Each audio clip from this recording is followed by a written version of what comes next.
Olá, seja bem-vindo à nossa primeira aula do curso de Ocultismo Católico. Essa é uma aula piloto para nós começarmos a trabalhar em vídeo o material que eu estou enviando para vocês em lições. Eu já cheguei a fazer 2 apostilas completas para esse curso, mas não gostei. Então, eu resolvi mudar a metodologia. Como eu havia falado a todos vocês, na medida em que eu for atualizando essa apostila que eu estou trabalhando em cima dela, que é sobre o uso mágico dos salmos, eu vou enviando essas atualizações para vocês e, na medida do possível, na medida do tempo, eu vou gravando esses vídeos para nós trabalharmos em cima do material que está na apostila. Eu decidi, depois que eu descartei as 2 primeiras versões dessas apostilas, começar pela utilização mágica dos salmos. Se nós vamos trabalhar o ocultismo católico, seria interessante começarmos por um aspecto prático. E, enquanto estamos trabalhando esse aspecto prático, vamos estudando a estrutura do ocultismo católico. Então, hoje, eu vou começar a estudar com vocês a apresentação da magia dos salmos. Então, como eu faço nas lições do curso de Filosofia Oculta, lições essas que também serão importantes para você que está fazendo esse curso de Ocultismo Católico, eu vou lendo e a gente vai conversando sobre o material que estamos estudando. Então eu vou começar. Uma citação do John Dee: os salmos não são nada mais do que um meio para o assento da majestade de Deus, por meio do qual você se reúne com os devidos poderes para aplicar suas naturezas aos santos anjos. Essa foi uma mensagem que o arcanjo Uriel teria dado a John Dee em 10 de março de 1582. Então eu sigo com uma passagem tirada do Salmo 11, versículo 7. As palavras do Senhor são palavras sinceras, puras como a prata acrisolada, isenta de ganga, 7 vezes depurada. Então, os salmos, podemos dizer, são a própria palavra do Senhor. Como nós iremos notar nessa lição sobre os salmos e no uso mágico dos salmos, eles têm inúmeras finalidades teúrgicas, místicas, quanto mágicas. Nessa lição, nesse curso de magia dos salmos, nós vamos explorar a característica mágica dos salmos. Quando eu digo a característica mágica dos salmos, eu quero dizer aquela que envolve a taumaturgia. Isso vai ficar claro aqui no curso da nossa lição. Então vamos lá.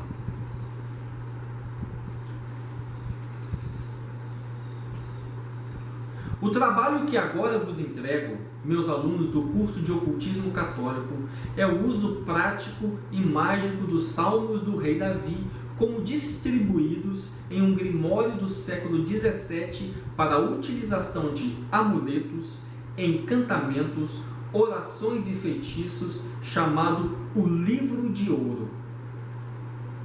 O livro dos Salmos na Bíblia pode de longe ser considerado o mais magicamente inclinado.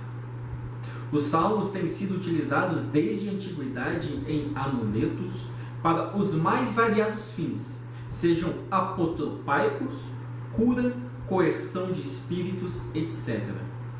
Pelo menos desde o século III depois de Cristo, os salmos têm sido considerados como uma tecnologia mágica de poder fenomenal, manifestações do próprio poder de Deus, cujas linhas iniciais foram utilizadas como símbolos que contêm o poder de todo o salmo.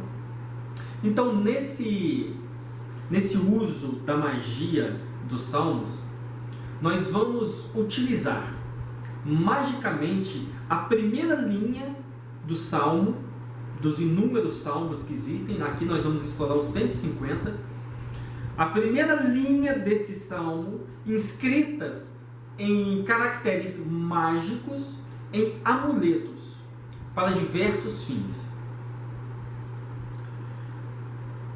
Então, dentro desta lógica da magia dos salmos, entende-se que esta primeira frase de cada salmo contém em si o broto, o germe da semente mágica de todo o salmo. Então, utilizando em um amuleto esta primeira frase, entoando magicamente como uma palavra de poder no seu dia a dia, esta primeira frase como um encantamento, desperta-se então o poder do espírito deste salmo. Nessa apostila de uso mágico dos salmos, nós seguiremos a ideia ou cosmovisão do mago da Antiguidade e da Idade Média, que é uma cosmovisão animista.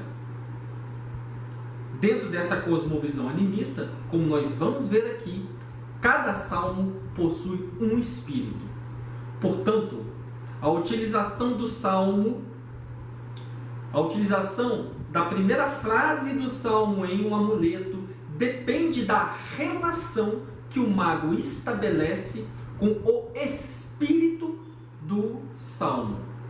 Como nós estamos explorando o ocultismo católico, este espírito nós chamamos de anjo. Portanto, cada salmo tem um anjo guardião. Então, trabalhar com cada salmo significa trabalhar com este anjo de cada salmo. Isso vai ficar claro aqui no nosso início, na nossa apresentação do curso da Magia dos Salmos. Pelo seu conteúdo e estilo, os salmos têm uma nítida influência da magia egípcia e babilônica, e eles podem ser considerados uma herança mágica destas duas tradições espirituais. Vamos nos lembrar que os hebreus foram cativos em ambas as nações, egípcia e babilônica. Daí a lógica desta interpretação. Com o cruzamento cultural das crenças judaicas, helênicas e cristãs gnósticas, que ocorreu entre os séculos I e IV depois de Cristo, os salmos foram amplamente utilizados pelos magistas da antiguidade, cuja grande síntese mágica consistiu nos papiros mágicos greco-egípcios. Nos papiros gregos, inúmeras referências sobre o uso mágico dos salmos são encontradas, como a frase. Então agora uma frase tirada diretamente dos papiros gregos. Um encantamento testado, quer dizer, o salmo utilizado por Pibestes para livrar aqueles possuídos por daimones. Então, nesta passagem, nesta frase de um papiro grego, está atestada a utilização dos salmos em práticas mágicas de exorcismo. Como nós sabemos, desde lá do curso de filosofia oculta, o exorcismo é uma prática mágica essencialmente judaica. Então, dentro do contexto da magia judaica, dentro do contexto da magia dos livros ocultos de Moisés, como nós estamos estudando lá no curso de magia, no curso de filosofia oculta, os salmos também são utilizados para exorcizar possessões daimônicas ou, na linguagem católica, demoníacas. Os salmos, desde então, têm sido encontrados em amuletos ou na forma de encantamentos em inúmeras línguas, como o aramaico, copta demótico, grego, hebraico, latim, inglês, francês, português, etc. Vários hinos de pagelança cabocla da região amazônica, por exemplo, contêm extratos e até porções inteiras dos salmos. O primeiro texto que conhecemos a utilizar ostensivamente os salmos de maneira mágica é o hebraico Sefer Shimush Terli, o uso mágico dos salmos, que data por volta do século 8 d.C. Embora não haja cópias preservadas deste texto, inúmeras referências a ele são encontradas em textos posteriores. Existe, neste caso, uma versão medieval do século XVI e XVII deste texto, mas trata-se de uma versão e não se sabe se esta versão, a qual nós estamos usando para nos basear na utilização do uso mágico dos salmos nesta lição, neste curso de uso mágico dos salmos, não se sabe se esta versão ela é fiel à primeira versão do século VIII. A utilização dos salmos, sobre a qual vamos nos debruçar nesta lição de cristianismo mágico, a magias dos salmos, baseia-se em o livro de ouro, que deriva de uma versão tardia do Sefer Shimush Terli, datada do século XVIII. Então, a utilização do uso mágico que nós vamos ver aqui neste curso, ela é baseada no livro de ouro, que é um grimório medieval. O livro de ouro, por sua vez, é baseado nesta segunda versão do Sefer Shimush Terli. Como eu falei, não se sabe se essa versão ela é idêntica à primeira versão. Desde a sua utilização judaica e cristã na Antiguidade Tardia, o uso mágico dos salmos se espalhou por toda a Europa, influenciando a tradição dos grimórios medievais e a magia popular europeia. Os grimórios medievais são intricados livros contendo listas de demônios, espíritos, instruções rituais, conjurações e encantamentos que eram reproduzidos manualmente, às vezes com acréscimos pessoais ou revisões de quem os copiavam. Esses grimórios se espalharam rapidamente pela Europa entre os séculos XIII e XVIII. A quantidade de salmos usadas em grimórios como a chave menor de Salomão, o Lemegeton, ou a chave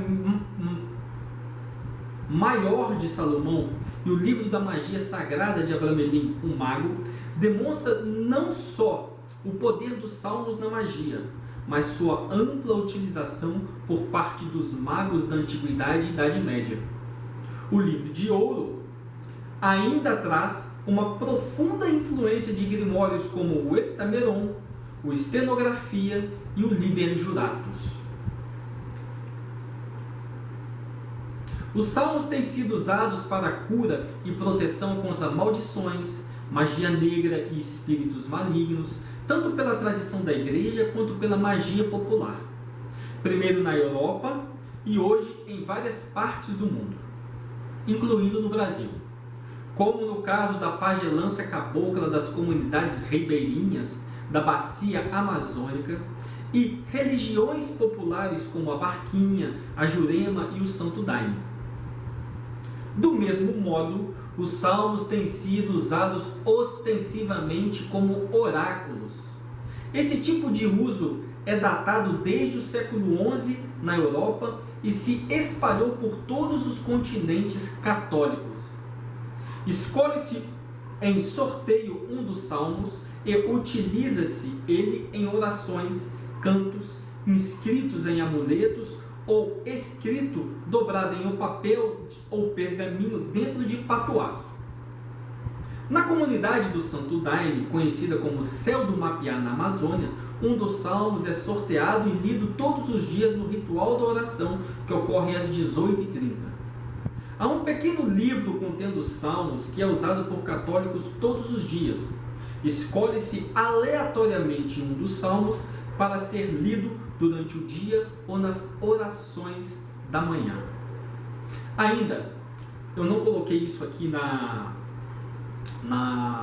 nesta apresentação do nosso curso de magia dos salmos, a utilização mística desses salmos na piedade cristã. Eu vou colocar aqui nessa apostila ainda um esquema, uma estrutura para uma piedade mística pagã ortodoxa.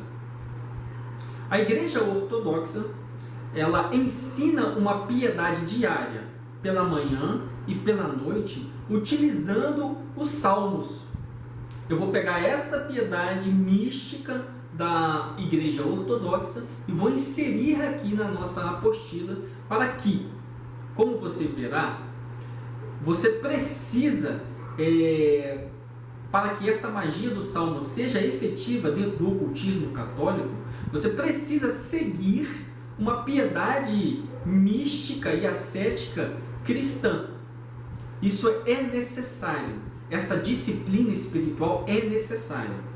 Então, eu vou introduzir esta prática mística ortodoxa aqui na nossa apostila. E esta prática mística ortodoxa vai acompanhar o uso mágico dos salmos. O livro de ouro é um grimório francês anexado a um manuscrito de A Chave Maior de Salomão, datado de 1202, o que configura uma relação direta com esse grimório. Ao analisarmos ambos os manuscritos, é possível inferir que a utilização dos salmos nessa relação é para fins exclusivamente seculares, não espirituais. Então, para proteção, nós temos 40 salmos. Para cura e saúde, 27 salmos. Para amizade e influenciar pessoas, 18 salmos. Para boa sorte e fortuna, 15 salmos. Para magia de amor, 14 salmos. Para livrar alguém da prisão ou condenação, 9 salmos. Para matar ou destruir inimigos, 8 salmos. Como podemos ver, por esse tipo de inclinação, os salmos são usados ostensivamente para magia e, não raras vezes, em seus aspectos maléficos. Durante a Idade Média, a Igreja utilizava os salmos contra a magia pagã de várias culturas europeias. Há o caso de São Patrício, que duelou magicamente contra os druidas na Irlanda, usando os salmos.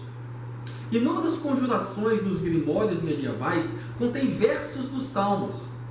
Na tradição cipriânica da magia, várias orações também contêm versos dos salmos.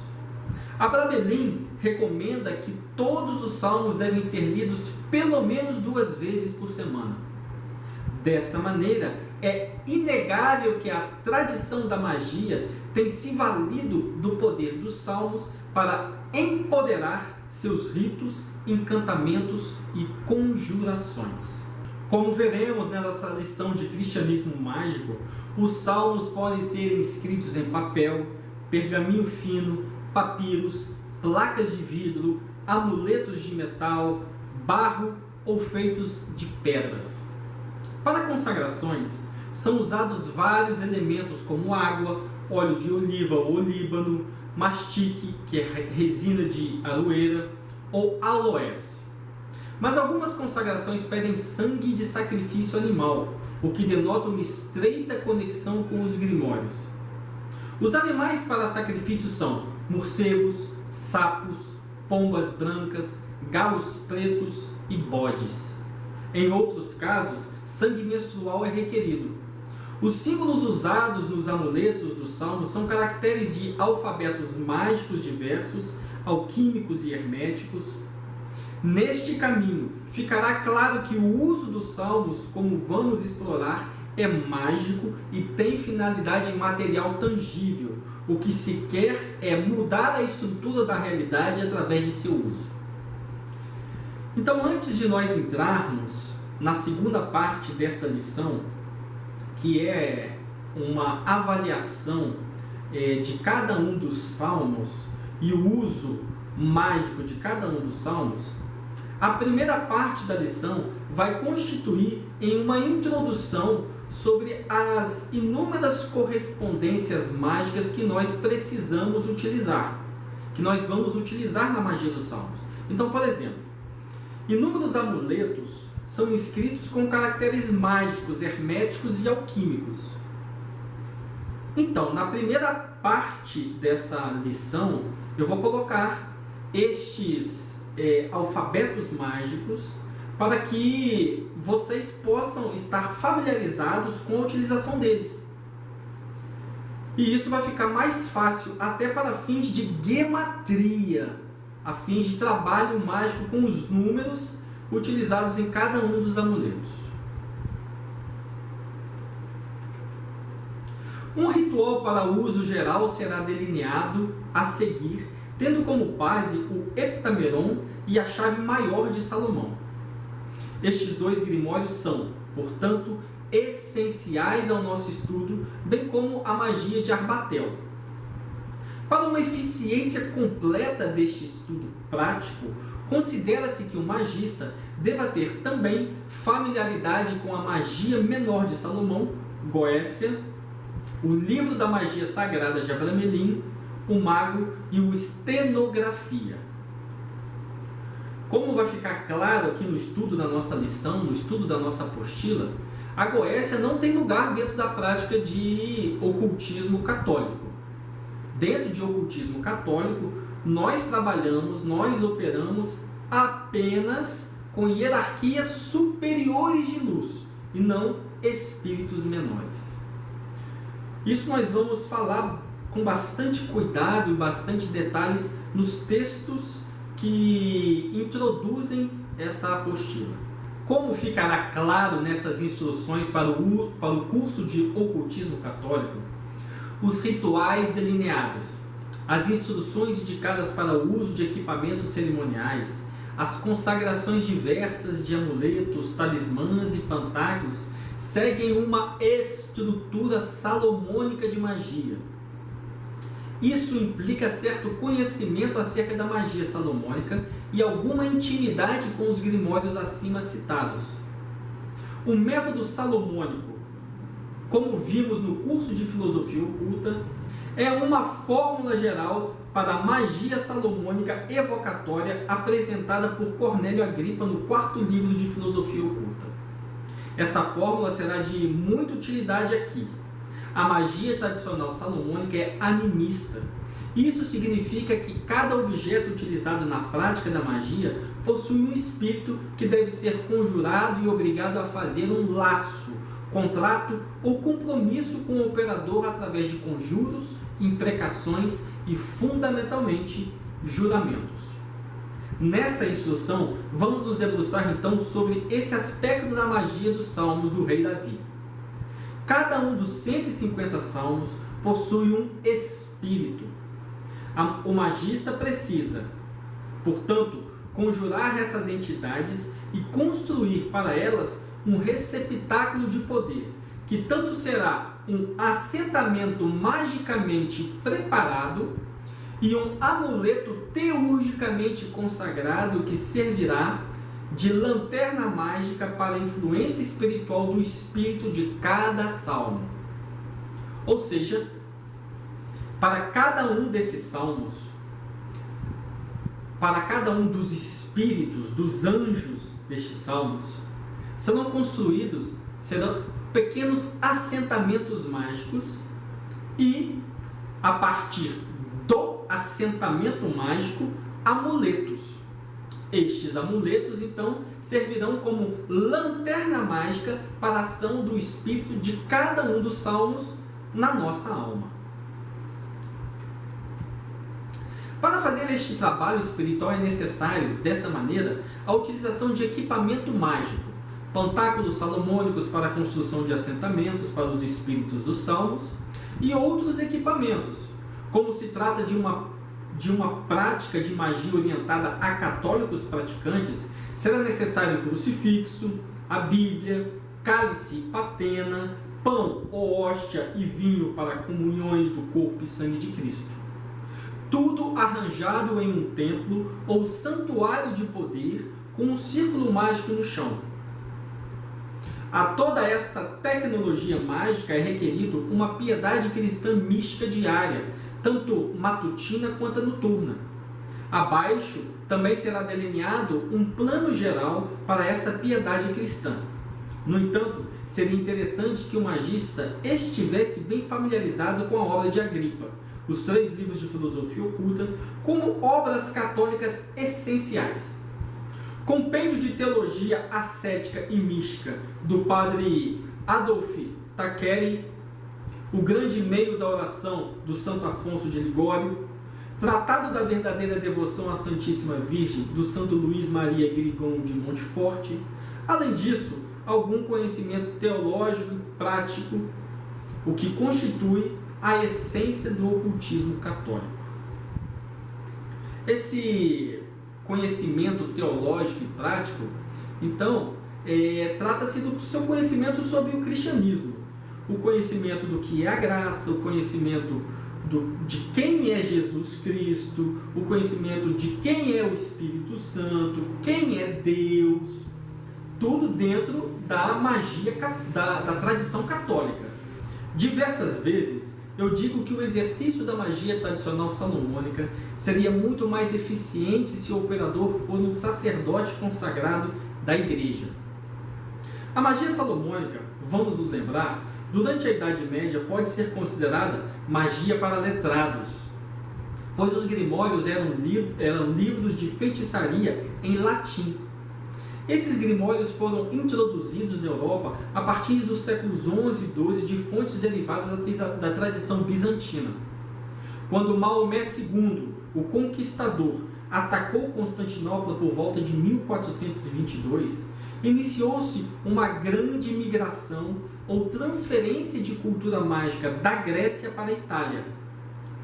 A perda de Constantinopla e, portanto, do Império Bizantino para o Islã em 1453 resultou em uma transferência quase que total da cultura mágica da Grécia para a Itália, onde já havia uma maciça presença bizantina. Foi na Itália, portanto, que o higromanteia foi traduzido para o grego, do grego para o latim e logo se tornou a clavícula de Salomão, as chaves maiores.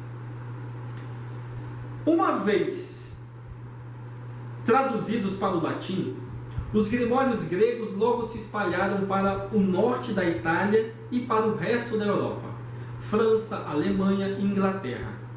Foi somente a partir de 1641 que estes grimórios latinos começaram a ser traduzidos para o inglês. Embora o latim fosse a língua de comum uso da elite europeia, a corte e a igreja, inúmeras perturbações como a Guerra Civil da Inglaterra, que influenciou movimentos anticlericais em toda a Europa, provocaram o início de um declínio do latim. Além disso, a partir de 1641, diversos livros em inglês começaram a circular em toda a Europa. Isso abriu caminho para que grimórios em latim, como a Clavícula de Salomão e o Lemegeton, logo fossem traduzidos para o inglês e espalhados pela Europa. Assim, quando me refiro à magia tradicional salomônica praticada pela elite europeia, me limito apenas à magia como compreendida na Idade Média, antes do Renascimento. Nesse período, antes do Renascimento, a magia foi conservada principalmente nas mãos de sacerdotes. Por isso, a cosmovisão transmitida pelos grimórios é essencialmente cristã, embora sua linguagem principal seja aquela da tradição ou magia judaica. Soldo, Embora a linguagem dos grimórios seja essencialmente judaica, a visão de mundo que neles encontramos é essencialmente cristã. Toda a hierarquia angelical e demoníaca dos grimórios é cristã, não judaica. Disso, muitas das consagrações dos instrumentos mágicos requerem uma consagração sacerdotal. Não é muito melhor se um magista operante fosse um sacerdote consagrado da igreja, um entendedor profundo da cosmovisão dos grimórios? Sim, seria. Hoje é possível que um ocultista católico se torne um sacerdote, mesmo tendo família e filhos. Na igreja ortodoxa, por exemplo, sacerdotes consagrados podem ser casados. No entanto, caso isso não seja possível, para praticar a magia dos grimórios com eficiência, melhor seria, muito melhor mesmo, se o magista fosse um cristão devoto que participasse constantemente dos sacramentos da igreja. Para se praticar a magia dos grimórios, precisa-se de santificação. Nós veremos isso aqui.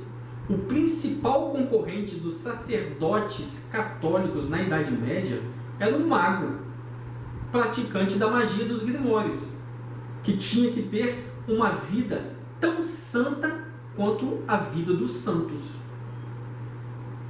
Muitos dos materiais utilizados na prática da magia tradicional salomônica, da magia medieval, necessitam da consagração de um padre. Então você vai na igreja e pede um padre para consagrar o material que você vai utilizar na magia.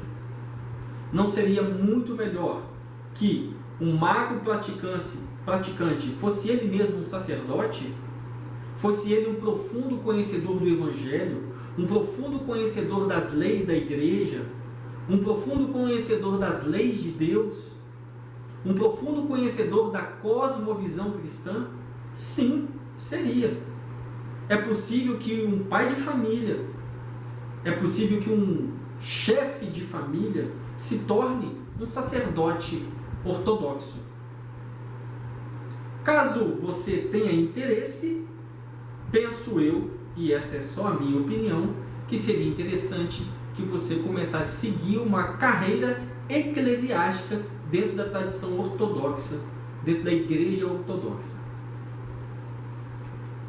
E aí você vai perguntar para mim, Fernando, existem outras tradições católicas. Não seria interessante, então, a pessoa começar uma carreira eclesiástica por essas tradições católicas? Na minha opinião, não. Estas tradições católicas, elas não são reconhecidas pela igreja. Quando eu digo igreja, eu me refiro à igreja latina, ocidental, e à igreja oriental, ortodoxa. Essas duas igrejas não constituem igrejas distintas, mas sim uma igreja apenas. A tradição do cristianismo está dentro da igreja. Essas outras tradições aí católicas, essas igrejas católicas fundadas por brasileiros ou por norte-americanos, elas podem ter até validade jurídica, mas elas não têm validade eclesiástica nenhuma. Então vamos continuar. Desde a aurora dos tempos, os magos têm entrado em contato com diversos espíritos para praticar magia. Tradições de mistérios da antiguidade fizeram um amplo mapeamento destes espíritos.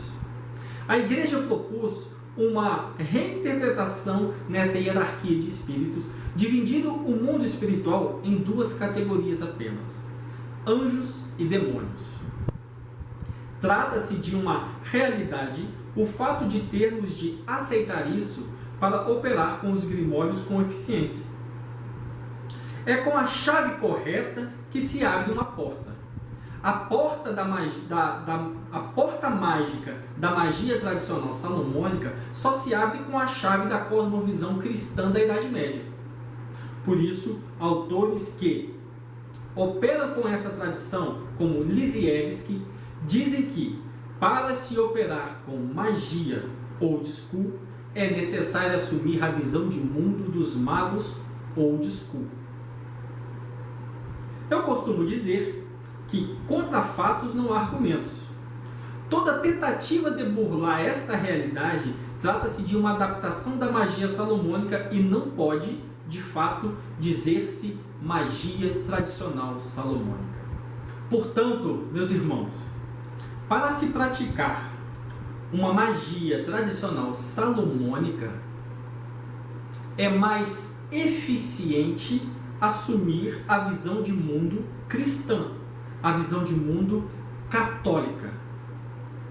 Existe aí uma ampla reinterpretação, uma ampla adaptação para se moldar a prática dos grimórios aos conceitos modernos, à tradição moderna da magia. Tudo bem. No entanto, quando se diz que o mago ele é praticante de magia salomônica, ou seja, uma magia que está baseada nos grimórios medievais, então entende-se que ele é cristão. Entende-se que a visão de mundo dele é cristã. Isso torna a magia dos grimórios mais eficiente. Por quê? Porque você está utilizando a chave correta para a fechadura. Vamos continuar. Agora a gente vai falar um pouquinho aqui no texto sobre essas adaptações. Então nós podemos falar um pouco acerca de adaptações modernas. Aos meus alunos eu costumo dizer, chega de papel. A magia moderna, principalmente a partir da ordem hermética da Aurora Dourada, coloca ênfase na construção de pantáculos em papel. O papel, além de ser perecível, é um péssimo acumulador e transmissor de energia vital. Ademais, pantáculo, para ser eficiente, deve ter peso. Os grimórios consistem em uma segunda síntese da magia, derivados da primeira síntese da magia dos papiros greco-egípcios.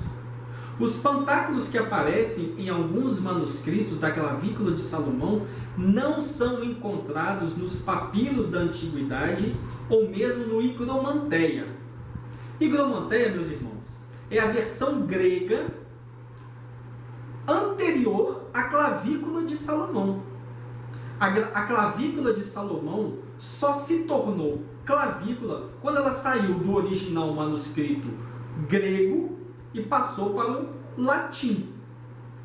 Neste original grego do Higromanteia e também na Clavícula de Salomão, traduzida a partir deste original do Higromanteia, não são encontrados os pantáculos que nós encontramos na chave maior de Salomão, os pantáculos salomônicos. Aí você vai perguntar, então de onde veio isso? Isso veio direto da versão judaica da chave de Salomão. Quando o Higromanteia, quando a chave de Salomão foi traduzida do grego, do latim para o hebraico, então os hebreus tradutores introduziram a magia dos pantáculos. E isso só ocorreu a partir de manuscritos a partir do século XVII e não antes. Então vamos continuar. Isso significa que eles foram introduzidos originalmente a partir de fontes exclusivamente judaicas.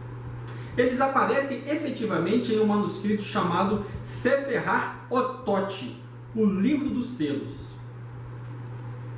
Portanto, a versão popular das clavículas de Salomão que MacGregor Matters apresentou ao mundo a partir de manuscritos modernos, franceses e ingleses, trata-se de uma versão moderna derivada de manuscritos originalmente judeus, pois os pantáculos não estão presentes em manuscritos gregos ou qualquer versão do Higromanteia.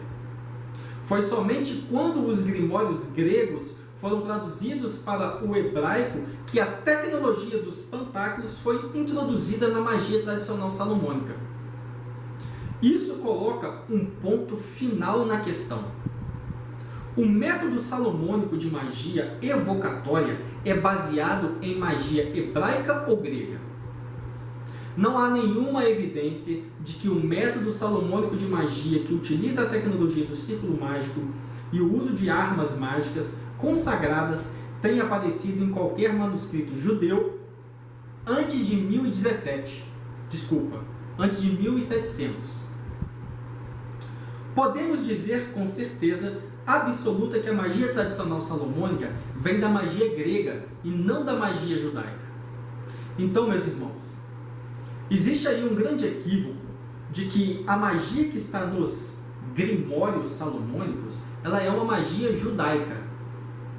A linguagem dela pode ser judaica, mas a estrutura dela é completamente grega. E já existia no Higromanteia, já existia na versão latina do Higromanteia, muito antes de serem dessas versões terem sido traduzidas para o hebraico.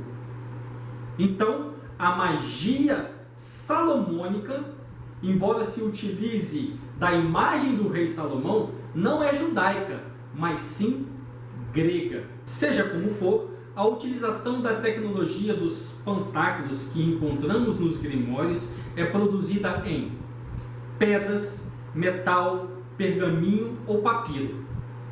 O melhor mesmo são pantáculos de pedra, pois acumulam e retêm mais energia vital. Depois metal e o pergaminho. Pantáculos em papiro são tão perecíveis como em papel moderno.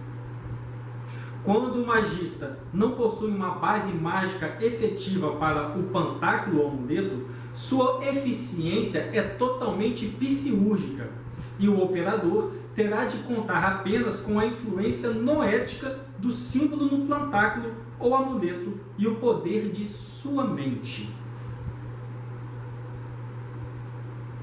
Um aluno meu, associado, fez uma pergunta recentemente sobre essa questão. Então, quando você não tem uma base material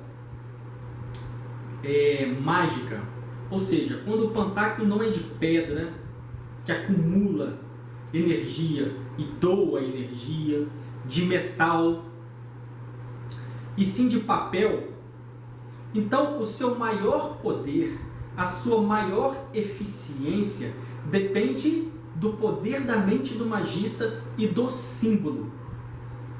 Vamos nos lembrar que em nossos estudos da teurgia neoplatônica, como estamos vendo no curso de filosofia oculta e como veremos também amplamente aqui na nossa apostila de Salmos, que eu também falo sobre isso em textos, existem 3 tipos de símbolos utilizados essenciais na prática da magia, na prática da teurgia, que os gregos chamaram de suntemata, que são símbolos suntematas físicas naturais, então pedras, metais, intermediárias, que são o quê? A construção de pantáculos, ou imagens construídas, amuletos construídos pelo homem, e noéticos, símbolos geométricos, formas geométricas. Para ser eficiente um ritual, esses 3 símbolos, estes 3 suntematas têm que estar presentes durante o ritual. Então, quando você não tem uma base física natural, uma sintemata natural, a pedra, o metal, e você só tem papel, você não está utilizando uma suntemata física. Você só está utilizando uma suntemata intermediária, porque você está construindo um amuleto, você está construindo um pantáculo, e você está utilizando uma sintemata noética, que são justamente os símbolos impressos nesse pantáculo. Então, a eficiência dele diminui, e você conta apenas com o poder da sua mente e não com a base material mágica. Por isso que para um pantáculo ser eficiente, ele tem que ter peso, tem que ser pesado. Por isso é bom que você seja feito em pedra, ou então em metal. Um amuleto, ele é eficiente quando ele tem uma base mágica poderosa. Por isso esses 3 tipos de símbolos têm que estar presentes durante o ritual. Nós vamos ver isso amplamente aqui nessa apostila e amplamente no 2º ano do curso de Filosofia Oculta. Então vamos continuar. Magia se faz com a ajuda do corpo de Deus. Isso inclui não somente espíritos diversos, mas o uso de pedras, plantas, metais e conjunções astrológicas adequadas. Isso dá à magia sua eficiência. Do contrário, é apenas a mente trabalhando no processo. Isso não é magia, mas psicurgia. Magia tradicional salomônica é magia, não psicurgia, muito embora a psicurgia seja usada para dar mais força ao processo da magia. No curso de ocultismo católico, principalmente no uso mágico dos salmos, magia e psicurgia caminham de mãos dadas. Às vezes, o trabalho mágico com um dos salmos inclui a produção de um amuleto que servirá de lanterna astral para a influência de um espírito do salmo. Outras vezes, um óleo é consagrado com a oração e a inscrição de símbolos na mão do operador, que se ungirá com o óleo. Este servirá como uma lanterna mágica para a influência do salmo. Então, a influência do salmo nem sempre se dá como um amuleto, mas como, por exemplo, a magia da unção, onde o mago irá se ungir com o salmo, com o óleo magicamente consagrado pelo espírito daquele salmo. Para seguir a cosmovisão salomônica, os espíritos dos salmos nós chamamos de anjos, os quais devemos evocar para energizarem assentos de poder e alimentarem pantáculos, amuletos e óleos diversos. A intenção é, dessa maneira, construir um manaim, um acampamento de anjos ao redor do magista. Uma corrente mágica que servirá aos mais variados fins na vida do magista. Esta instrução de cristianismo mágico, a magia dos salmos, será dividida em 2 partes. Na primeira parte, nós trataremos de uma longa jornada por correspondências mágicas, que incluem horas planetárias, alfabetos de poder, pedras e plantas, nomes de poder das hierarquias angélicas, tempos de poder como estações e conjunções astrológicas, instruções rituais e exercícios místicos de teurgia. Na segunda parte, nós trataremos de cada um dos 150 salmos e sua utilização na magia. Bom estudo! Então, meus irmãos, esse daqui foi o nosso estudo da nossa primeira aula desta prática de magia dos salmos, dessa instrução, lição, apostila de magia dos salmos, o uso mágico dos salmos. A partir de aqui, nós vamos continuar explorando os outros textos até chegarmos na segunda parte, que vai tratar especificamente de cada um dos 150 salmos e a maneira como utilizá-los. Além da piedade mística que acompanha essa prática, eu vou colocar também um ritual geral, uma estrutura geral para que você possa montar os seus próprios rituais. Vamos nos lembrar que é só uma estrutura e que magistas e que magos caminham sobre as próprias pernas. O seu ritual é você que tem que fazer com o conhecimento que você tem. Quanto mais conhecimento você tem, melhor o seu ritual fica. Para a montagem de rituais, para a construção de rituais, eu indico as aulas do curso de Filosofia Oculta, onde nós estudamos estrutura ritual. Meus irmãos, que cada um de vocês possam estar com Deus e a Virgem Mãe, e que cada um de vocês possam ser assistidos pelos santos, pelos anjos e pelos espíritos dos salmos. Em nome do Pai, do Filho, do Espírito Santo. Amém.